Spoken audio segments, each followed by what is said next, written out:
I'm Larry Johnson, and here's how I see it.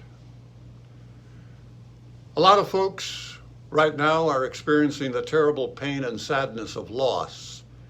So far this year, over 135,000 Americans have perished from COVID-19. We deeply mourn these losses. Each one of them will be profoundly missed by their families and friends. Each one of them was important for their special place in someone's heart. Millions of other Americans are experiencing loss of a job, loss of freedom to travel, to dine at their favorite restaurant, or simply to gather together as a family. But losing a loved one is deeper, more painful, more permanent. We're reminded every day by the media that anyone, anywhere, could be a victim, and it scares us.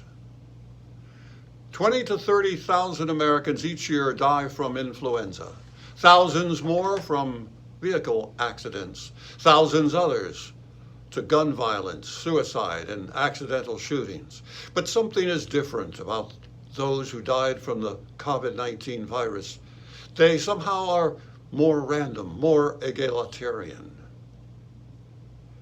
If you have personally lost someone this year to the coronavirus, you understand the pain, the sorrow, and the unfairness of it.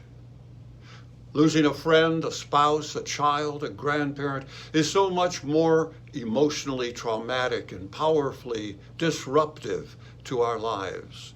It hurts, and the hurt lasts. A year from now, 3 years, 5 years, you will still feel it.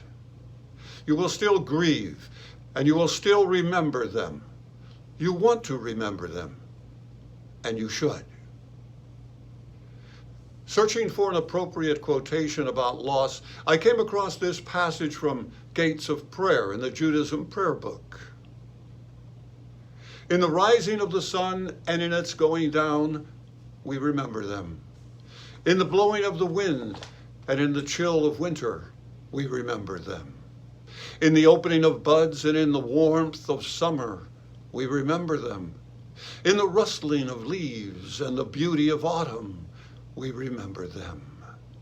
In the beginning of the year and when it ends, we remember them. When we are weary and in need of strength, we remember them. When we are lost and sick at heart, we remember them.